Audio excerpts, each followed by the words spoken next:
Monte Ararat. Foto ilustrativa do Monte Ararat. Falar do Monte Ararat. As primeiras expedições ao Monte Ararat aconteceram já no século passado, muitos anos antes que os arqueólogos começassem a escavar no solo da Mesopotâmia. O impulso que o levou a essas expedições foi dado pela história de um pastor. Nas faldas do Ararat existe uma aldeiazinha armênia chamada de Bayezid, cujos habitantes contam há várias gerações a aventura extraordinária de um pastor das montanhas que um dia, no Monte Ararat, teria visto um grande navio de madeira. A narrativa de uma expedição turca do ano de 1833 parecia confirmar a história do pastor. Essa narrativa fala expressamente da proa de um navio de madeira que, no verão, seria posto descoberto na geleira do sul. Depois teria sido visto pelo Dr. Nouri, assediando de Jerusalém e Babilônia. Esse inquieto dignitário eclesiástico empreendeu em 1892 uma viagem de exploração às cabeceiras do Eufrates. Ao voltar, falou dos restos de um navio que vira no gelo perpétuo. O interior estava cheio de neve e parede exterior apresentava um tom vermelho escuro. Durante a Primeira Guerra Mundial, um oficial de aviação russo chamado Roskivitsky informou ter avistado do seu avião na escosta sul do Ararat os restos de um estranho navio em plena guerra. O Czar Nicolau II expediu imediatamente um grupo para investigar. Esse grupo não só teria visto o navio, mas até tirado fotografia dele. Parece, entretanto, que todas as provas desapareceram durante a Revolução de Outubro. Durante a Segunda Guerra Mundial, várias pessoas informaram terem visto a Arca do Ar, um piloto russo e 4 aviadores americanos. As últimas notícias fizeram entrar em campo o historiador e missionário americano Dr. Aaron Smith de Greensboro, perito em dilúvio. Após longos anos de trabalho, conseguiu compilar uma história literária sobre a Arca de Noé. Existem 80.000 obras, em 72 línguas, sobre o dilúvio, 7.000 das quais mencionam o lendário casco do Ararat. Em 1951, com 40 companheiros, Dr. Smith percorreu em vão a calota de gelo do Ararat durante 12 dias. Embora não tenhamos encontrado vestígio algum da arca, Noé declarou mais tarde: minha confiança na descrição bíblica do dilúvio reforçou-se ainda mais, voltaremos lá. Animado pelo Dr. Smith, o jovem explorador francês Groland Jean de Riquet subiu ao monte vulcânico em 52. Também ele voltou sem resultado de qualquer espécie sobre a arca. Não bastante, continuamente estão sendo organizadas novas expedições ao Monte Ararat. Nenhuma tradição sobre o tempo primitivo da Mesopotâmia concorda tão de perto com a Bíblia como a história da inundação descrita na epopeia de Gilgamesh. Em alguns trechos, há uma consonância quase literal. Existe, porém, uma diferença significativa, essencialíssima na história de Gênesis, tão familiar para nós tratar-se de um Deus único. Desapareceu a ideia grotesca, fantástica e primitiva de um céu superpovoado de divindade, muitas das quais apresentam características demasiado humanas, divindade que chora e se alimenta e assusta e se esconde e se escolhe como cães. Apontamento da Arca de Noé. O problema com todas as tradições supracitadas do dilúvio está justamente na tendência pouco feliz de um homem acreditar naquilo que gostaria de crer. Essa mentalidade vem à tona de maneira bem acentuada na busca da arca do cume do monte Agridag, que se eleva a 5.165 metros. Tem lá no colégio, pô, lá na Universidade de Tempo. Hã? Por quê?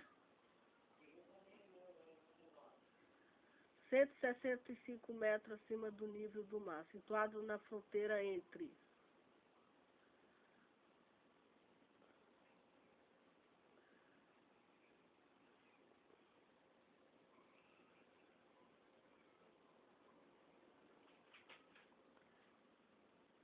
Deixa eu ver a mensagem aí. Hã? Eu vou ter que ir lá, pô, tô falando. Entre a Turquia e segundo a Bíblia, Gênesis 8:4.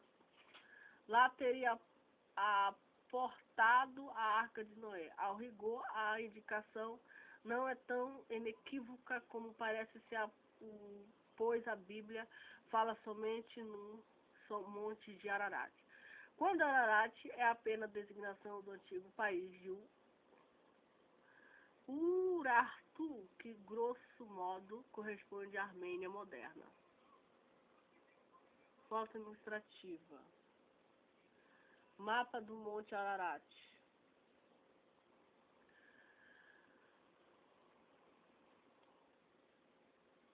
A epopeia de Gilgamesh menciona ainda o Monte Gizi como local apontado da arca. Por sua vez, Beroz, o sacerdote babilônico da época do helenismo, em sua obra Antiguidade Babilônica, introduz nos debates mais outro local, as montanhas de Cordieia, o título de mais outro candidato à honra de servir de ponto de coragem para a Arca de Noé. Surge um monte na Frígia, Ásia Menor, perto da cidade de Selaense, lendária desde a antiguidade, e por fins momentâneos prefere localizar o sítio do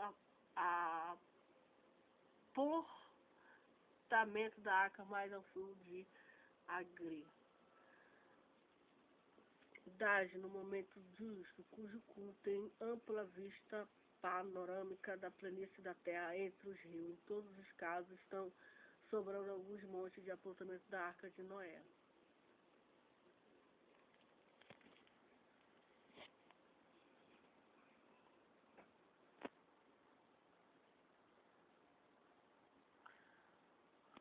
Como era a Arca de Noé?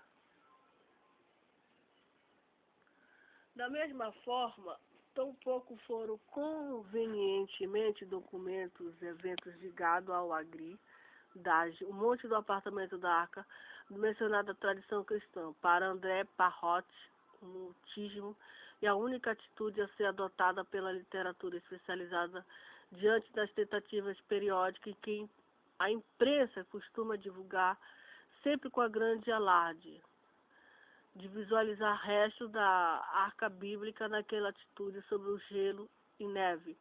Efetivamente, até hoje, nenhum arqueólogo profissional participou daquela tentativa de localizar a arca e não existe todos e qualquer esboço do local achado cientificamente aproveitável. Também não há dados sobre os métodos de busca empregados e as circunstâncias nas quais o achado foi feito, e muito menos uma documentação fotográfica. Isso não se deve ao fato de arqueólogos profissionais se recusarem a despertar os esforços necessários à escalada do Monte Ararat, ou melhor, Grig Dash, nos montes, mas antes os aspectos financeiros da questão, visto que pesquisas arqueólogas sistemáticas em terreno tão difícil e acidentado como esses implicaram despesas enormes E acontece que verbas de tal funto geralmente são liberados quando, de fato, pode ser antecipado achado de grande interesse científico geral.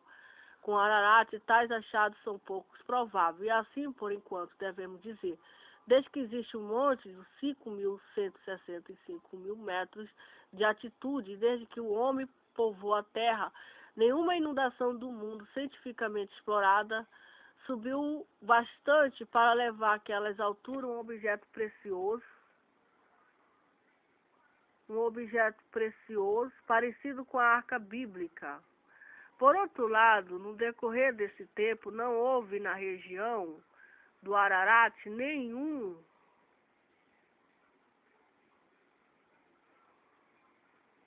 nenhuma elevação do solo de proporções suficientemente espetaculares para permitir que a arca ali apontasse talvez uma época quando o cume era menos alto que hoje. Logo parece ser inúteis as tentativas de procurar a arca de Agidagi, segundo a opinião bastante abasilhada de André Parrot. Todas as expedições para o Monte Ararat visam mais o alpinismo que a arqueologia, propriamente dito. Madeira antiquíssima encontrada no Monte Ararat. Igualmente não existiria a madeira com o mínimo 5.000 anos, tirada do Monte Ararat. Existe sim, tal madeira foi escolhida, apresentada, afirmou-se até que era do Ararat, porém a datação não confere, notificou-se que estaria baseada em estimativa de um Instituto Florestal de Madrid. Um laboratório em Paris teria datado aquela madeira de 4.480 e 4 anos antes da época moderna, ao passo que um instituto de pesquisa pré-histórica em Bordeaux teria somente comentado a idade antiquíssima do material analisado, mas mesmo que um exame mais aprofundado desses dados, os respectivos institutos, se revelasse sérios os seus pareceres, responsáveis e inatacáveis, cumpriria considerar o fato de as provas do material retirada do seu local de achados por pessoas inexperientes no assunto e levada por grande distância até os respectivos locais de destino, teriam evidentemente sofrido alterações que influíram nos seus valores de medição, a ponto de não mais ser possível fazer uma datação exata. Uma das expedições deixou até de reencontrar o primitivo local do achado da madeira em questão, mas em compensação, encontrou madeira em outro sítio de Agridade, cuja idade foi estimada em somente 1.300 a 1.600 anos. Este resultado enquadra-se muito bem na tese levantada por alguns cientistas, segundo o qual Agridade era considerado um Monte Santo, devido ao seu nexo tradicional com o relato bíblico do dilúvio. Lá teriam existido abrigos para peregrinos ou cavernas habitadas por eremitas datadas de tempos cristãos. Ur dos Caldeus. Terá Abraão seu filho e a Luz filho de Para, filho do seu filho, Sarai sua nora, mulher do seu filho. Abraão saiu com eles de Ur dos Caldeus a fim de ir para a terra de Canaã e vieram até Arã e ali habitaram. A localização de Ur.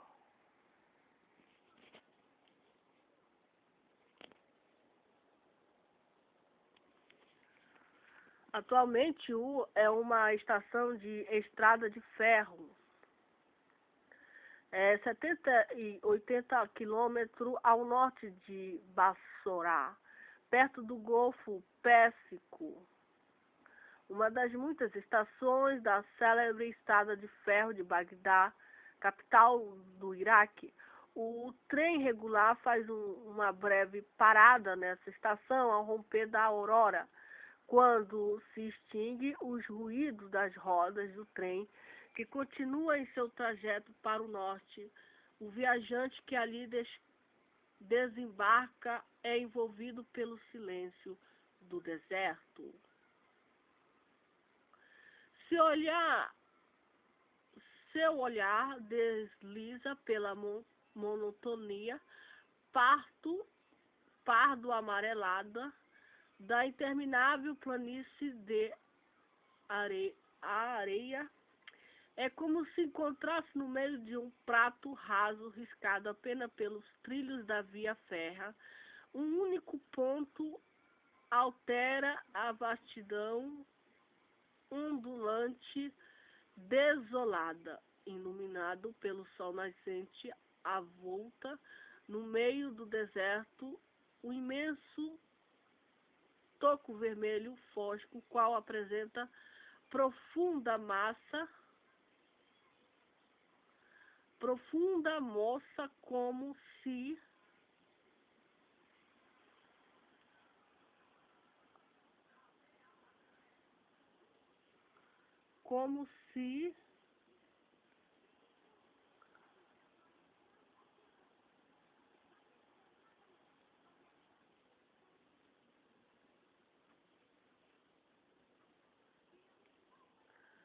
fosse produzida por um titã. Para os beduínos é bem familiar esse morro solitário em cujas fendas lá no alto fazem ninho as corujas. Eles as conhecem desde tempos imemoráveis, e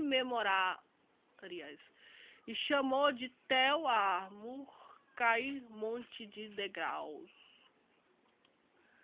Expedições arqueológicas em objetos pessoais achados em no ano de 1923, uma expedição anglo-americana começou a trabalhar no Tel de Mucaiu. Nos primeiros dias de dezembro, levantou-se uma nuvem de pó sobre os montes de entulho, a leste do Zigurate, a poucos passos apenas da larga rampa por onde outrora os sacerdotes se dirigiam em procissão solene ao sacrário de Lanar, o deus da lua. Levada por uma brisa, a nuvem se espalhou e em breve teve a impressão de que a velha torre escanonata estava toda em volta em tenue nebulosidade. Era areia fina que removia por centenas de pás, indicava que a grande escavação havia começado. Desde o momento em que a primeira pá foi cravada no solo, toda a colina se envolveu numa atmosfera de ansiosa expectativa.